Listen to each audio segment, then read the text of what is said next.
Hit record. Cool. Okay.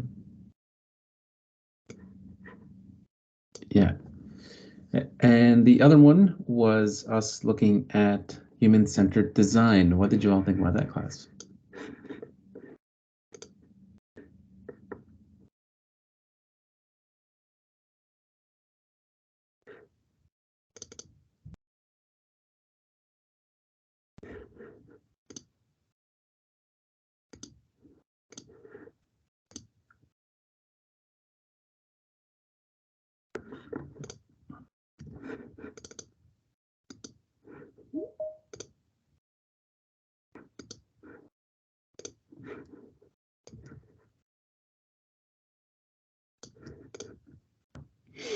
So the thing about human-centered design that I will say is that one of the key things about that is speaking to people, speaking to customers. And I think I've said this before in the first couple of classes that people forget that. And speaking to people, you'll already be miles ahead than your competition just by simply speaking to your customers. And again, what I really like about human-centered design as well is that it takes three aspects to consider what you're building. So we're simply just not building the way something looks, but again, also the way it works. But then there's also a couple of the ones that we saw in that class is feasibility. Can we actually build this thing?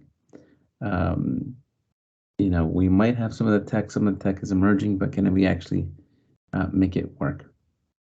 I think Netflix was the example in that recording. A lot of Netflix type products in the past, but just technology wasn't there. It was a great TED Talk as well on someone who had everyone lined up, every Hollywood studio lined up to share their movies and stream their movies, but it didn't work out for them. The other thing about that is viability. Is this something that will work for the business? So it's great to think about business strategy while we are designing as well. Cool. So today what I want us to go back to, and again, because I had to travel last week, which I'm happy to say that it was an awesome experience to go down to Cupertino and attend one of the developer labs. It was really cool.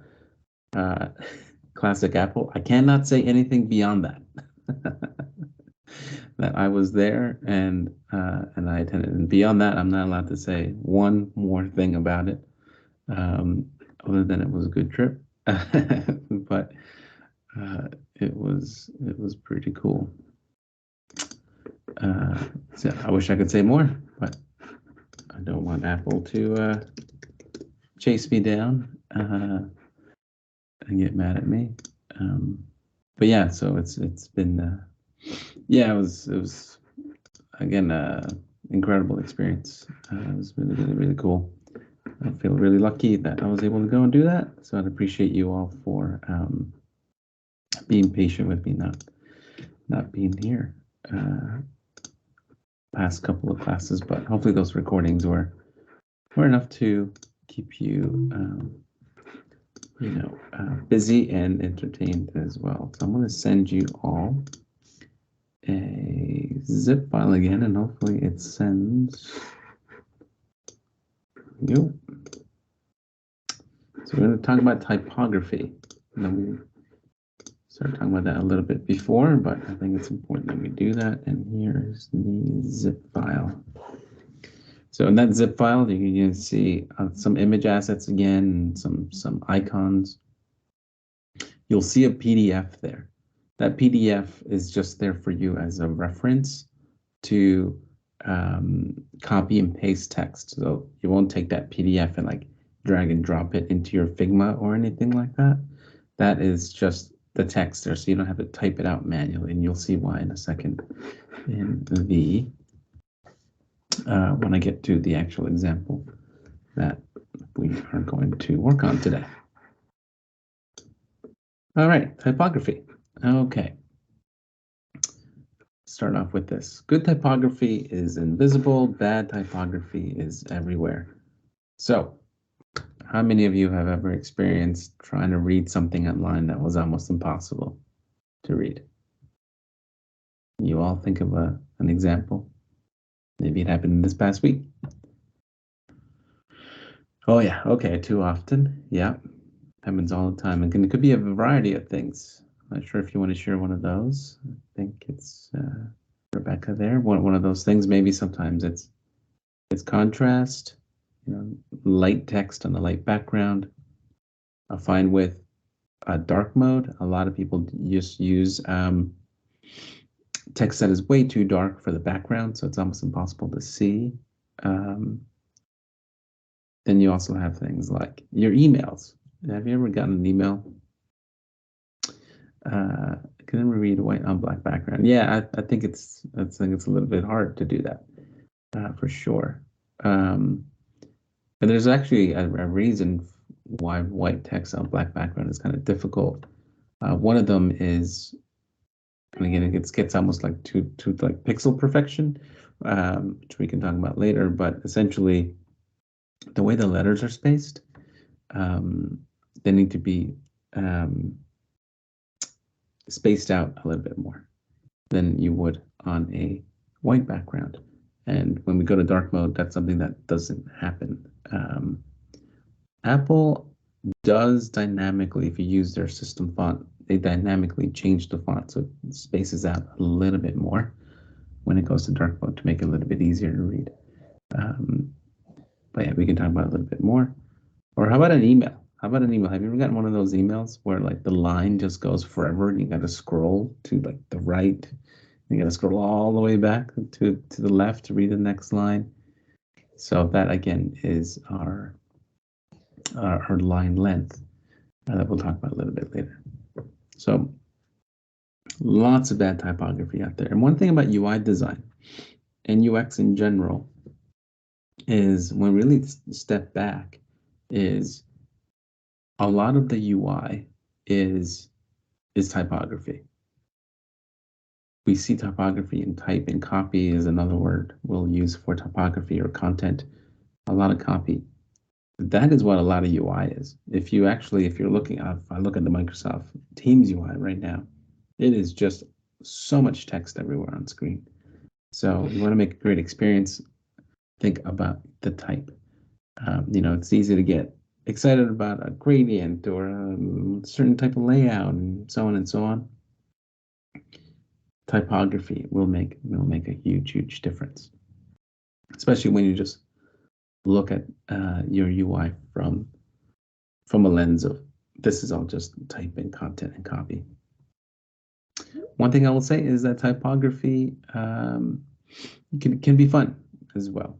So enjoy it.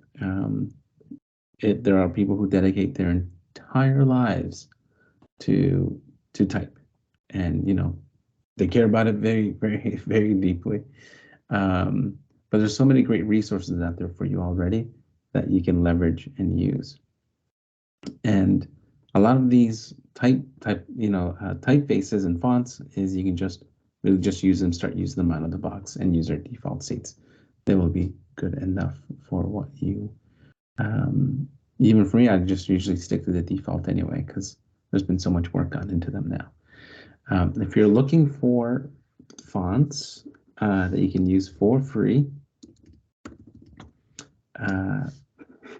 for your personal and commercial, so something you want to use, something to sell, have you all heard about fontstep.google.com?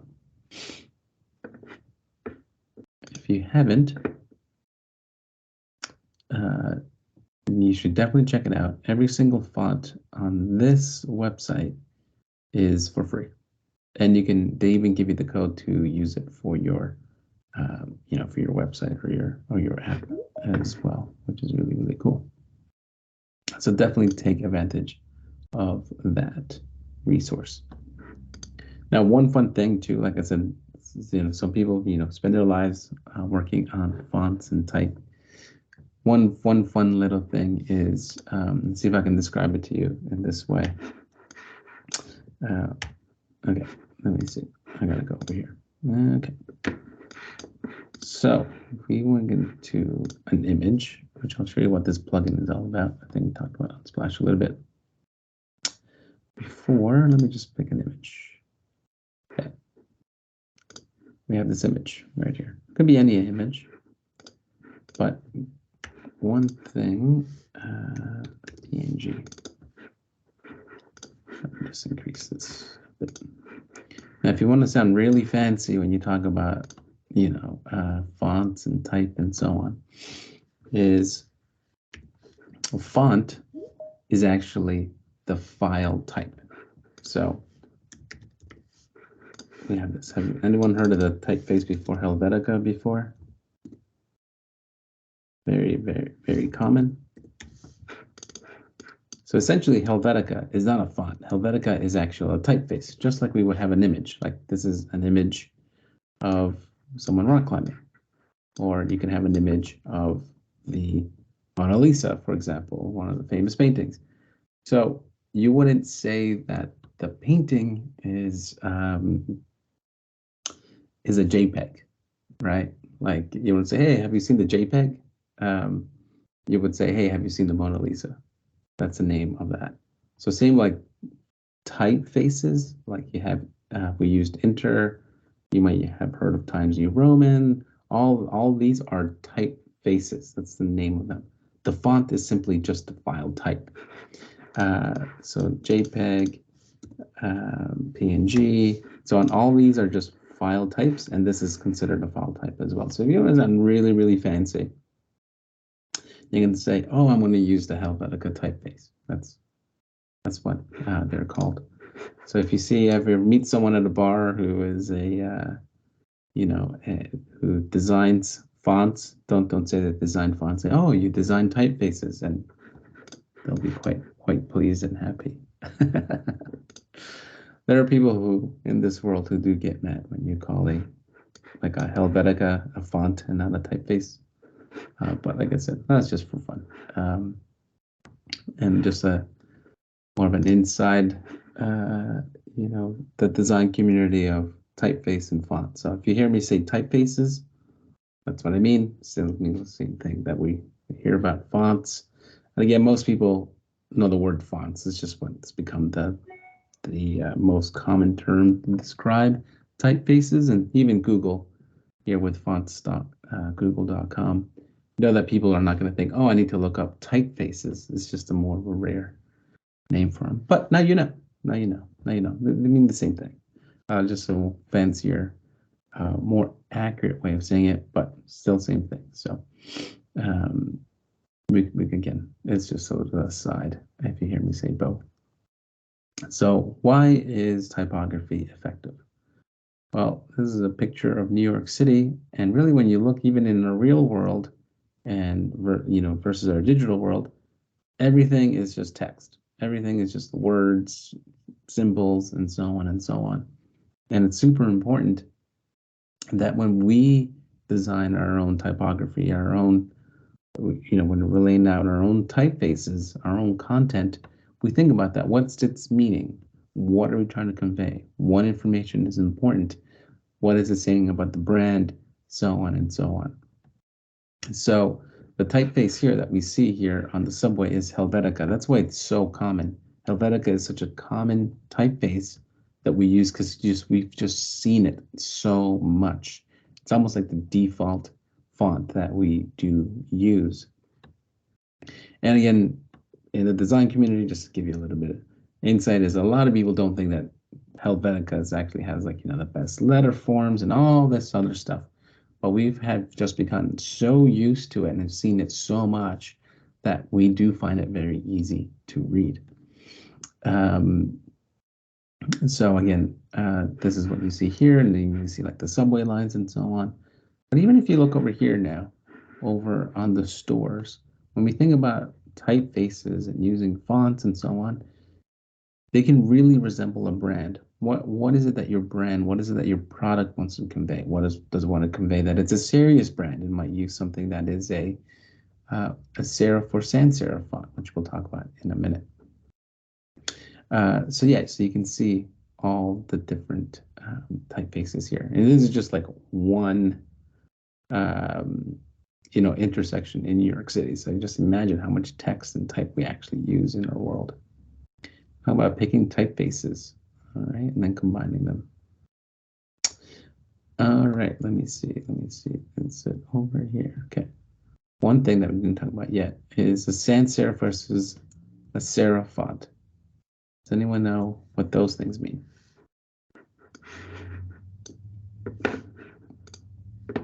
So you got a serif and sans serif. Okay. Cool. We have someone that does. So essentially another fancy terms for, you see this typeface here? Started typing in that chat. So do you see this typeface here? This one has all these squiggly bits at the ends. Is the best way to describe it. When you see one like this, that's a serif font. All these things here are serifs. Now, what is a sans serif font? It's something that looks like this. That doesn't have any of those squiggly bits. But these are considered kind of more modern typefaces that don't have any of that. Again, the H there is just very plain and simple. Versus these ones here are serif fonts. So the nice thing is that with our built-in tool here in Figma, I can go hello. Sorry if you hear that alarm going off there. Is, let's say you have a lot of choices. So again, one of the ones you've probably seen, that's probably one of the most common ones, is Times New Roman. Who's familiar with this one? There's all those squiggly bits. So you see that in a very formal, serious documents. Yeah, sans means without, and therefore, yeah, without serif, exactly. One other historical thing about typefaces and fonts is that when these ones, sans serifs, came out, they were actually given the name grotesque to mean not what it means is just awful, just not good. So there was a huge moment in time when every typeface had like a serif, and was handwritten and all this stuff, and then sans serifs came out, and then the type designers back then did not like that, called these grotesque. So sometimes you'll see a font name that says, name grotesque or something like that. That is really the name they were given back then, because they were people did not like them, but now we use them, and they are useful in our designs. Yeah, grotesque. Yeah, I always wondered that. I was like, oh, maybe it just sounds cool. I don't know. Maybe no, they really did not like it. If you go on YouTube, there's actually some pretty interesting font documentaries if you want to watch them, from people using like old mechanical machines to to print on paper back then. Embossed text. So much stuff out there. It is absolutely incredible. Same with like newspapers. Newspapers used to be printed, and every single piece of letter had to be put in precisely, and so on. It's absolutely incredible. So when you're picking a typeface, look for a typeface that has a lot of variety. What I mean by that, again, look at the typeface and see how many styles it has. This is another word you might see as well. Does it have italic? Does it not? Really look for a typeface that does have italic. The system can make a regular font italic, but it's not actually italic. So you could lose some of the letter forms if they when it's turned into italic. So look for that, so it's easier to read. Again, here we have from like light to bold. So think about that when you're picking a typeface. So you have a lot of variety. I don't know why I can't say that word today. Probably not enough coffee. And again, you won't use necessarily all of these, but it's good to have them, right? Because if you don't want to look for another typeface to use in your designs, you know that they're always there, even if you use them rarely. So look for a lot of different styles. Now, why is that important? Well, when you're designing something, especially for digital or in your products, one of the things that we might think we might need is we might need a lot of different fonts in our designs. And usually the trick, though, is to limit your design, your product, to one. Try to limit it just to one typeface. Pick one that you like and use it. Now, there might be headlines or some other things that maybe you might want to use a second one, and we'll see that in a minute. But usually for UI, stick to the one typeface throughout your entire product. It'll just make it more cohesive, and people will understand it better. They won't have to figure out how to read the text everywhere they go in your product. They'll say, well, that sounds really hard, and it kind of is. But if you look at every other major tech company, like, Facebook has a lot of text because people are typing to that, or Instagram, it is one typeface throughout the entire UI. So think about that when you're designing. Let's stick to one, maybe two, depending what you're building. But usually, this is why we look for a lot of different styles, because you can work with bold and italic to create the design that you want. Okay, so are you using it for headings or for body text? So this is where I would say, depending on what you're designing, this is where I think you can have a little bit of extra flexibility in including another typeface into your designs. So like a blog is a great example, because there is less text for a heading. You can use something that has, more style, and maybe a serif, for example. And then you have your regular text with a sans serif. And you can see that here. So this is where I would say, yeah, you can work with multiple typefaces. But again, you could really do this with one as well. But be on the lookout for that. So look for when your typeface, are your characters differentiated enough? What do we mean by that? And this is where, again, it can be easier or harder to read the text that you have for your customers, for the people using your products. It's very clear to see here that A and G, they're kind of very distinct from each other, that you can really pick those out. These ones are a little bit closer together. This is just simply has this bottom curve there to make it distinct. This one they're very, very different. And the reason why sans serif typefaces were called grotesque is because, for this reason, it was difficult to tell, letter forms from one another. And I actually, I have a 5-year-old son now, but when he was learning his alphabet and so on a couple of years ago, he was looking at the keyboard to type something in to figure out the letters. And if you look at your keyboard, you probably have one like me, where if you look at your I, it's just a line. It's just one single line. Now, we know that's an I, right? But for him, that was L. I was like, no, that's an L. It's a line. So you can see how some letter forms with sans serifs can be very hard to read. So I'm going to type this into the chat. Which one of those is an I and which one of those is the L? Because they're both different. Probably hard to tell. Probably you'd never know what I typed in there, right?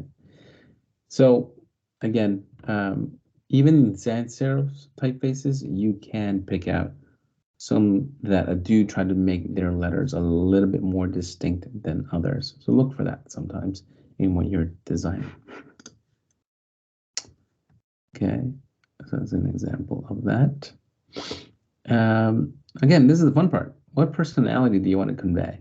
And your type has a huge influence in this, believe it or not. Let's look at this. So is this for a serious brand, for a serious product? Are you designing something for like lawyers or something like that? Then you want probably something more serious, something that, where we mean business. Or do you want something a little bit more fun? Maybe you're designing a product that, that kids are going to use. Or maybe your product is a little bit more delightful. Then you can definitely look for a typeface that is a little bit more fun. Fun fact, when I worked at Trello, we were looking for a new typeface, and we wanted to use something that kind of conveyed more the brand. So Trello was a little bit more of a fun brand. So we almost looked for a typeface. So it was like this one here, new Nito, I think they call it. I've never actually heard anyone say this in person, so I don't even know if that's the way it's spelled. But we just wanted to use something that had a little bit more, more curves, just a little bit more fun. It wasn't this one, but back in my day, 5 years ago, there weren't a lot of typefaces available to us. So we had to kind of go out and see who was offering, web fonts and so on that we could use in our applications. And it was one that we found. And we were pretty happy with it. And we wanted to use it. And the fun thing that turned out is that when we asked for the price to use it, it was going to be $40,000 a month. So that was a big no for us. But you can, a month. And that was up to like 1 million views or something like that per month. I can't disclose how many views we had at Trello at the time, even though it's way different now. But it was a lot more. So, yeah, no, it didn't work. So now, when you have things like, fonts.google, if you clicked on that link already, you see you have hundreds and hundreds of options now that are free. So again, we can take advantage of that. Very lucky to live in this type of world where we can really convey what we want from our product and have those resources that other people have spent their time and made them available for free. I think Google has paid for some of these fonts to be free as well for these people that have made them, which is cool. So really, really lucky that we have access to all these typefaces. So everything that you see now in your Figma, when you click here, like all of these are free to use, and you have so much variety. And these are just a handful of typefaces that we can use. So very lucky that we get to do that. So combining typefaces, create contrast. So what do we mean by that? Can we create contrast with just one typeface? We certainly can. And again, try to only change one thing at a time. So let's look at an example here. Again, you can work with font sizing. Bigger text for heading, smaller text for copy. Bold, something can be bold, something not bold. Same font size though, to make that stand out a little bit more. You can make it same font size, one that's bold, and one that has text that's a different color to show which one is important and which one is not. Then you can think about introducing color. Very important. This one is not bold. This one is the same font size. The only thing that is different is that it has a orangey red color. Or again, you can start combining typefaces like we looked at that headline. You can have a little bit more style with your heading, but when it comes to your text, you don't want to have your body text. You don't want to have a lot of a typeface that's really, really difficult to read. It's just people will just stop reading, or they won't even bother. They'll just look at it once. Like, and maybe you've done this as well. You look at something, like, yeah, I'm not reading that. It's like it just takes way too much effort, way too much energy. So again, choose one typeface, and use that typeface in different weights and styles to create that typography hierarchy, like we just saw. So that's my challenge to you in your designs that you do. Stick to the one. Work with that.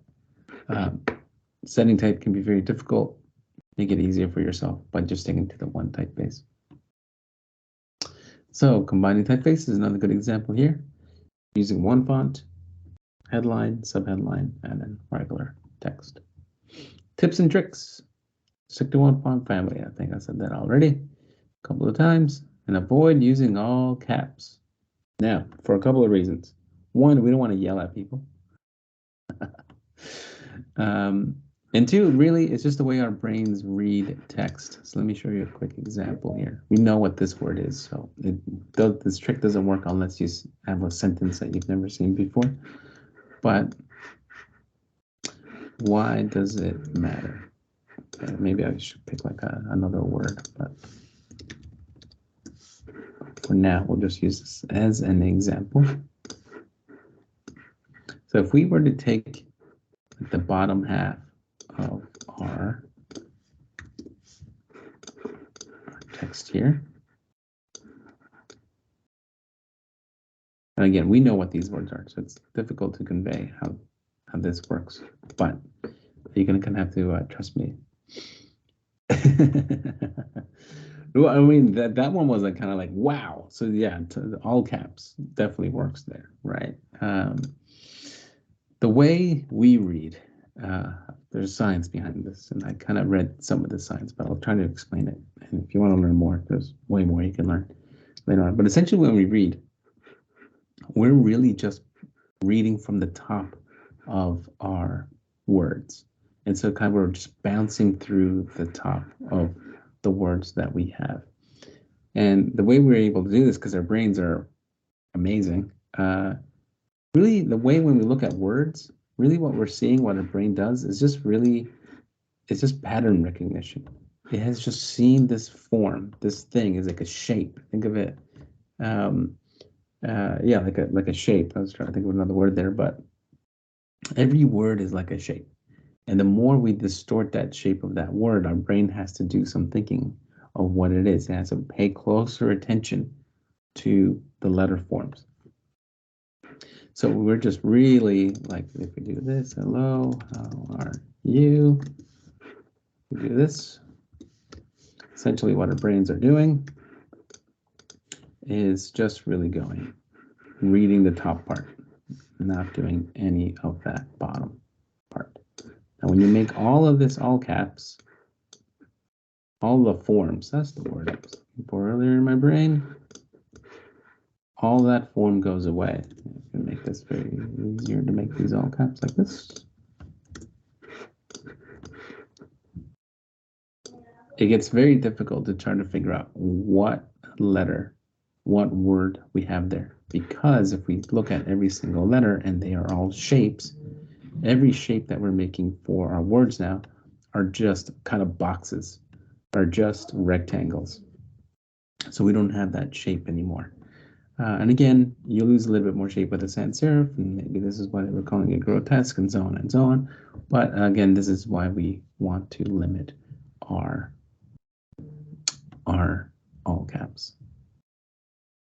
Okay. Okay. Cool. Any questions on that? But essentially, yeah, our brains are amazing, and we just read the top of the words. So if you see, like, if you pick up any book, any novel, any printed book, you see there's never all caps, and the text that's used there is so that we can recognize our shapes more. I have a bunch of books in front of me. I'd probably be a liar if I looked at one right now, but this is why they use a lot of serif fonts in books, is because you can just pick up the shape much, much better, and it makes it easier to read when you're doing lots and lots and lots of reading. I want to pick one up right now. I have a bunch of books right next to my desk because I love to read. Okay, and thankfully the one I just picked up does have serifs. So. Every time I say something like that, it's like feel like a universal thing I'm saying. I'm always second guessing it. But serif fonts makes it easier to read long form text. Okay. And yeah, so don't change letter spacing. This is when it comes to like keeping the default of the typeface that you have, is don't change the letter spacing. I'll show you where you can do that. So if I go back to this one, my kid's playing the piano, so I apologize. And I don't have my headphones because I just landed yesterday and I have no idea where I packed them, so sorry we're a little bit louder than usual. I apologize. But yeah, the letter text is right here. This is, when you do this, it makes it harder to read. Why is it harder to read, do you think?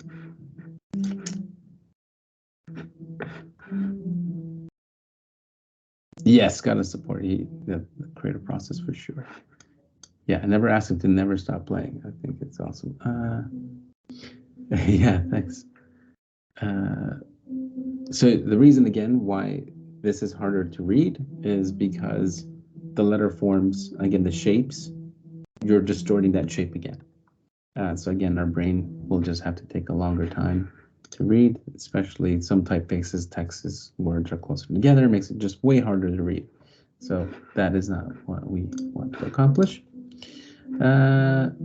Okay, left align. Okay, unless, again, unless where the person lives or the default way that they read is right to left. For us, I think most of us are reading left, to right.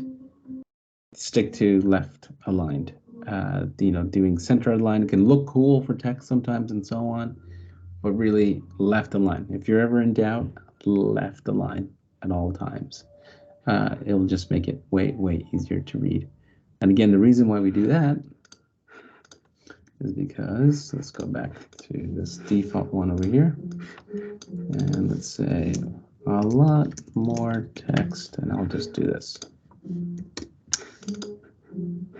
versus this one.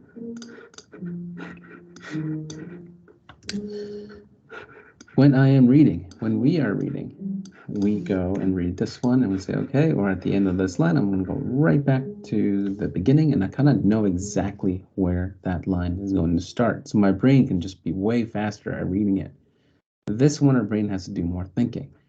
Hello, and then we got to figure out where the new line starts. And imagine doing this for multiple lines of text. It starts over here, over to the left a bit more to the right, and so on and so on. Again, it's all about getting people to think less, work less to get value from your product. So left align, all the time. For me, I never do center align or anything. I always just do left align. It's way harder to design to make something look cool that's everything is always left aligned. But I do know that people are actually going to be able to read the content way easier. So unless it's like a heading with minimal text, maybe center align, but large pieces of text or more than a couple lines, it gets really, really hard to read. This is another good one. This is another really good tip. Line length should never be max of 80 characters. And again, this is to optimize for reading. There have been a lot of amazing people out there who have done the science, which, again, we can leverage their knowledge that they've shared with all of us. What does line length mean? Line length is just how many letters do you have per line. So, never thought you'd be counting today? We can count. So you really have to go 1, 2, 3, 4, 5, 6, even the spaces, I include the spaces, 5, 6, 7, 8, 9, 10, and so on and so on. So make sure that your lines doesn't have more than 80 characters. Remember that email I said you can continue reading forever and ever, and that makes it really difficult to read? Really, the optimum is like 80 characters per line. It should start a new line then, because again, our brains have to figure out, okay, where does a new line start? And after more than like 80 characters, it has to like guess again. It's like, oh, where is that new line starting? Similar to what we did here. It has to figure out where the line starts. Again, you do it this way, it kind of knows. So 80 is kind of the max. Really, the sweet spot's around 60 and 80. So if you have anywhere from 60 and 80, that's fine. Again, if you go over by 1 and so on, yes, sure, that's fine.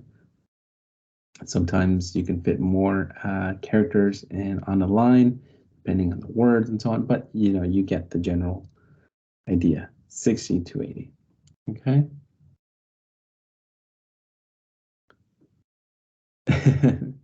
In chat we have, in HTML, I was trying to figure out how to center an unordered list and found out quickly that everyone hates that. Yeah, okay, yeah, I can see how maybe that can be difficult, especially if you are I guess were you trying to get the bullet points to like also follow the center alignment? Maybe that's what I'm thinking. Yeah, that could be difficult. So yeah, that is those things. I feel like I was going to say something else. But yeah, those are the general basic things around typography. I think that could help you design great type. Again, people dedicate their entire lives to typography, and we are grateful that they love it so much and dedicate their lives to it, because then we can just take what they learn and we can leverage it, like line length and all this stuff. And we can just leverage and use. So definitely let's use what is out there and use those resources. Like I said, looks like a very, very busy, chaotic like picture. But when you look at type, is helping people find their way. If there's an emergency, here's the exit. It makes very clear. In our designs, again, we're trying to make things as easy as possible. One of the ways you can do that is just by setting type that is really, really, really well done. Okay, now let's put this into practice. I'm like, wow, that is a lot of talk about type. Well, wait till you see the design exercise we're going to do.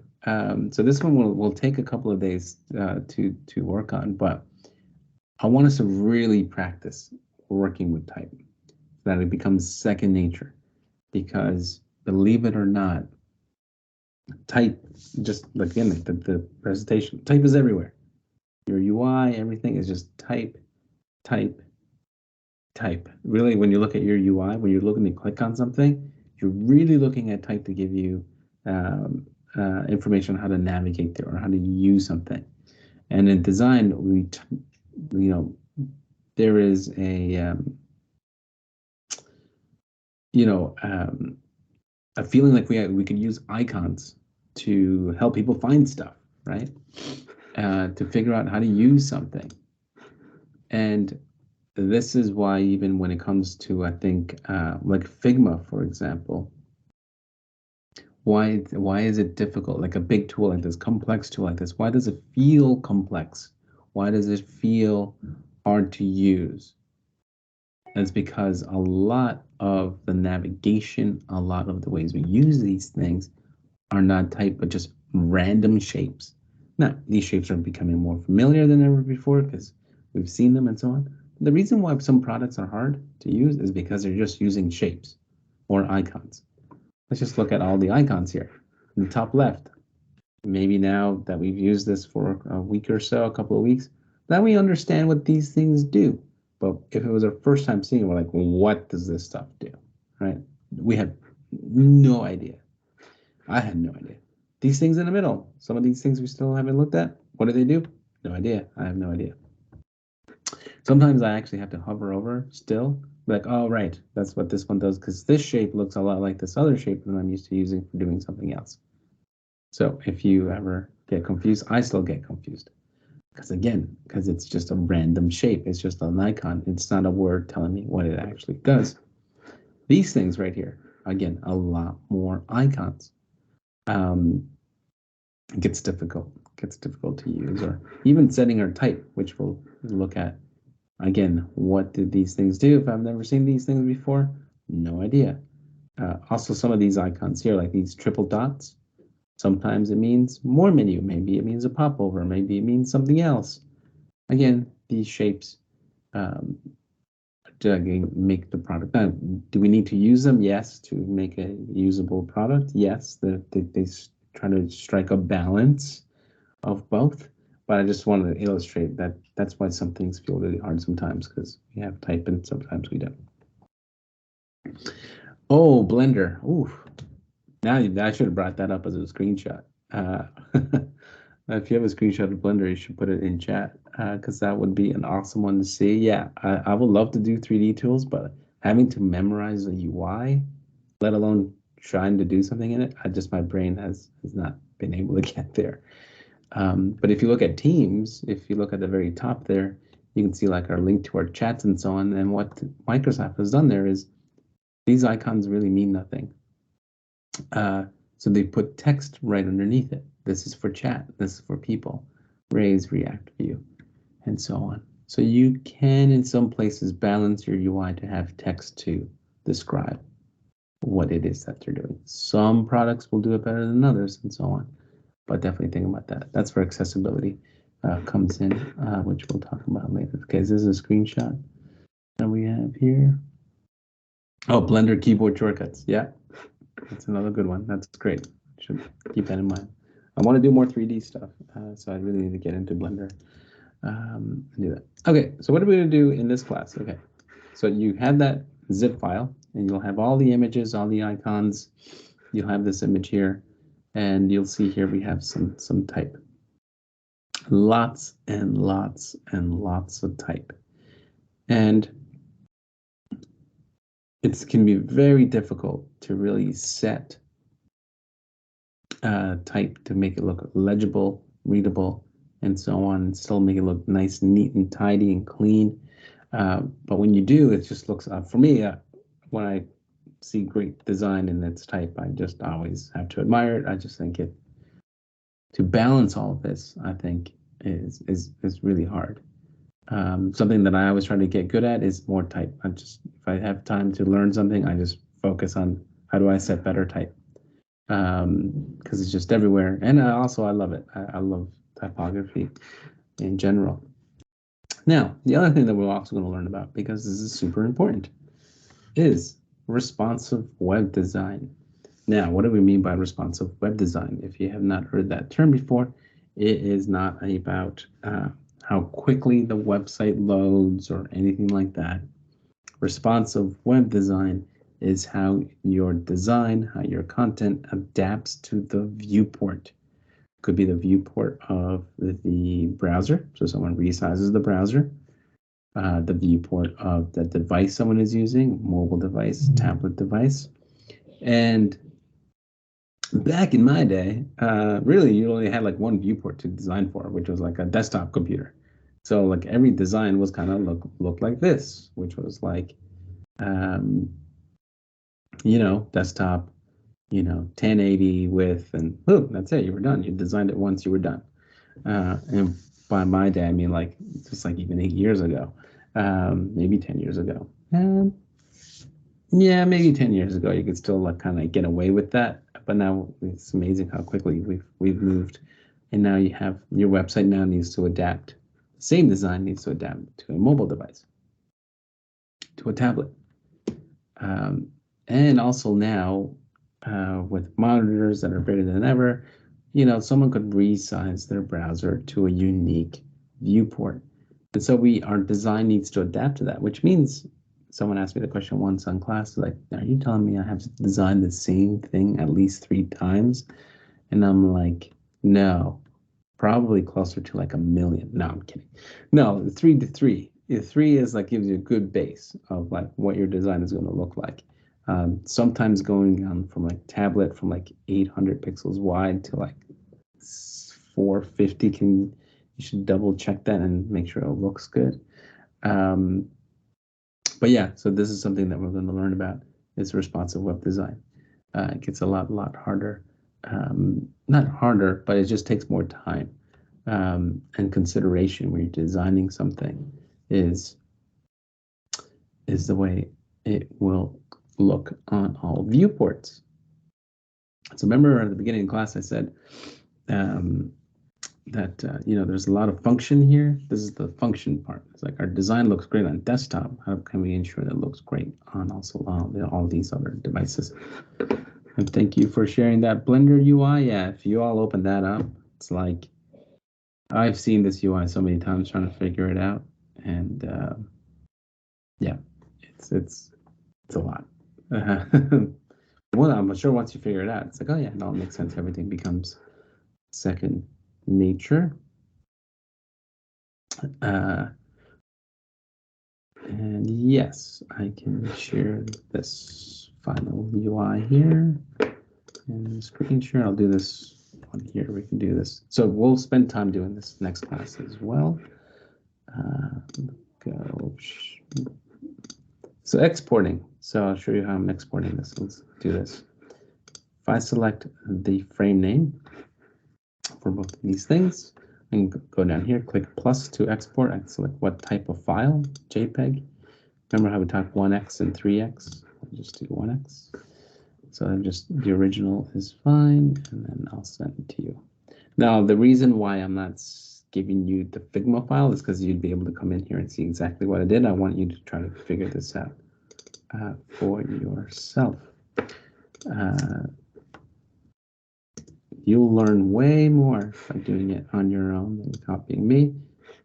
And the reason why I say that is also I like to learn new things all the time, like Blender, and I know if I don't do it myself, I just keep watching someone on YouTube, I'll never learn it. So you really, really got to get in Figma and do it yourself. So those are the designs there. Okay, so let's set this up. So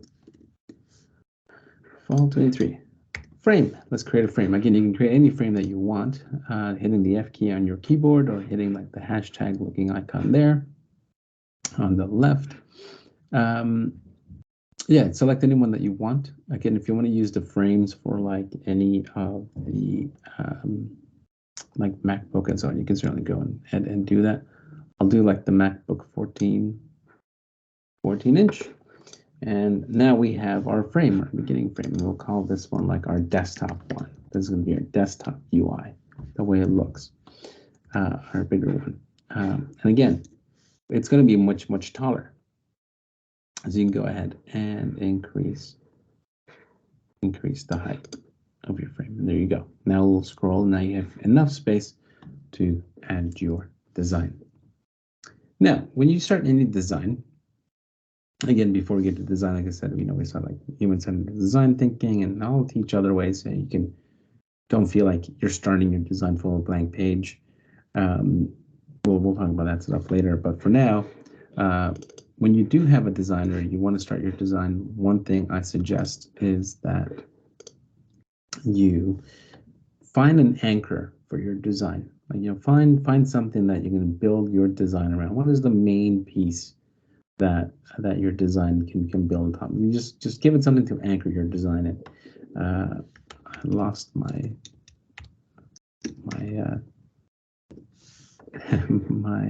files already. There we go.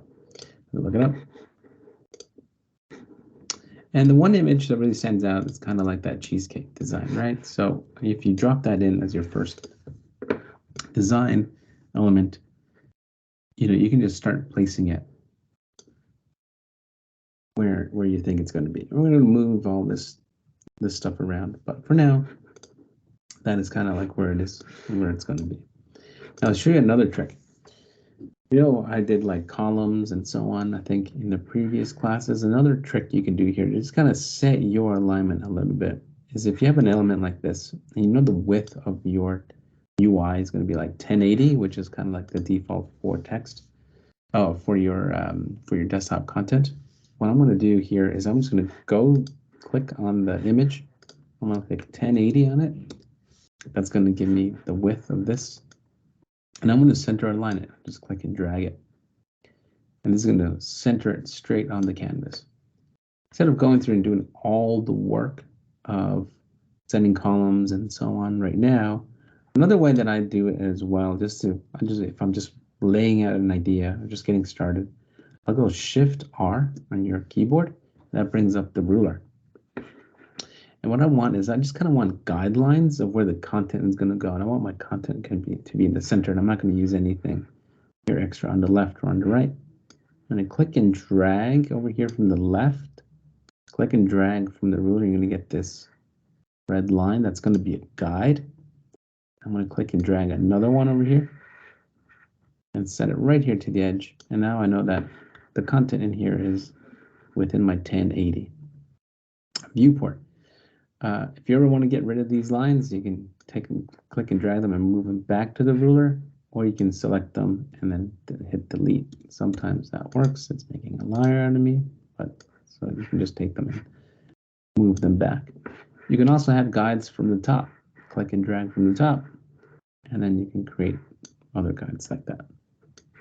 Cool. So for me, I just created these guides, and the reason why I think that's important for me right now is that I want to add my text. And what was the headline again? Strawberry cream cheesecake. So start writing our text here. So hit T on your keyboard, and then start typing the strawberry cheesecake. I think I completely forgot what it said. Cream cheesecake. I'm just going to copy and paste this. It's too early in the morning for me. Still, I feel like, again, I was West Coast hours, so I feel like I should be asleep right now. It's only like 5 a.m. So I apologize if I haven't made any sense today. So I got by default the typeface that we want. The typeface that we want is called Playfair Display. So your typeface probably looked something like this, like hello. And it was probably something like enter or another typeface. So what you want to do is you want to go, and you can do a couple of things. You can go scroll all the way down to Playfair Display, which is one of the most popular typefaces out there right now, and find the P and find it and so on. Or you can just type it in. So play, and it will filter down to the one that you want. I select the one without SC, just Playfair Display. And then you can change it to bold. It was probably like regular or something like that. Okay. And you hit bold. And the font size is going to be 60. Okay. And there we go. We set our first headline there. And then we can start building out the rest. Now, this is why I gave you that PDF earlier, is that all the text that you'll need is in that PDF. So like you had the headline, you had the top part, and now if you open that PDF, you'll see like the subheadline, and which is right here under the bottom. I'll go text. I'm going to paste it in. I'm going to go to enter, change it to enter, and it's going to be regular, and we're going to bring that down, and it's going to be around 14 pixels size. Now, this text is a little bit too long. So what we want to do, just like our rectangle, we can take the edges and you can click and drag, and we can reduce the length of our text. Now you might see this. You think, hey, why is it so spaced out? Well, look for your line height, and your line height is going to be over here. Hard to see. I'm going to take a screenshot. And then so you can see this here. So right here, this is your line height. Now it's 72, which means it's static. It's always going to be 72. My recommendation is that for your text, keep it at, you can type in this as a percentage. You can do this in CSS as well, is 140%. So anywhere from 140% to 170% is a line height you should stick to. That is a good baseline to work from. They'll, for the most part, always work out to make it legible. All right, I think this font size needs to be, so the nice thing here is I can go back to 64 and the line height will always stay the same. Or I can go down to 20 and it will always stay the same. Versus if my line height was always something like 40, not 40%, but just 40 pixels. And then I went and increased my font size to like 96. See, they're all jumbled up because it's trying to fit into that line height. Or if I went to like 12, there's just way too much spacing now. So keep your line height dynamic so you don't have to manually typeset every single piece of line of text. Use a percentage, 140% to 170%. That will help you out a lot. So if you spend an hour between now and the next class and you're trying to set some type, use that percentage. It will save you so much time. Okay, so next class we'll work through the rest of this. Lots of things for us to consider and to work on. So we'll work on that. We'll do even some nice interactive prototyping as well. So if you do try this out, you have the JPEGs in the chat. Yeah, be interested to see what things you ran into trying to lay out this content, and then we'll look at the mobile ones as well. Okay, thanks for sticking around for an extra minute there, but we'll leave it there for now. Thanks for listening, and yeah, we'll see you all on Thursday, and we'll continue it there. Sound good?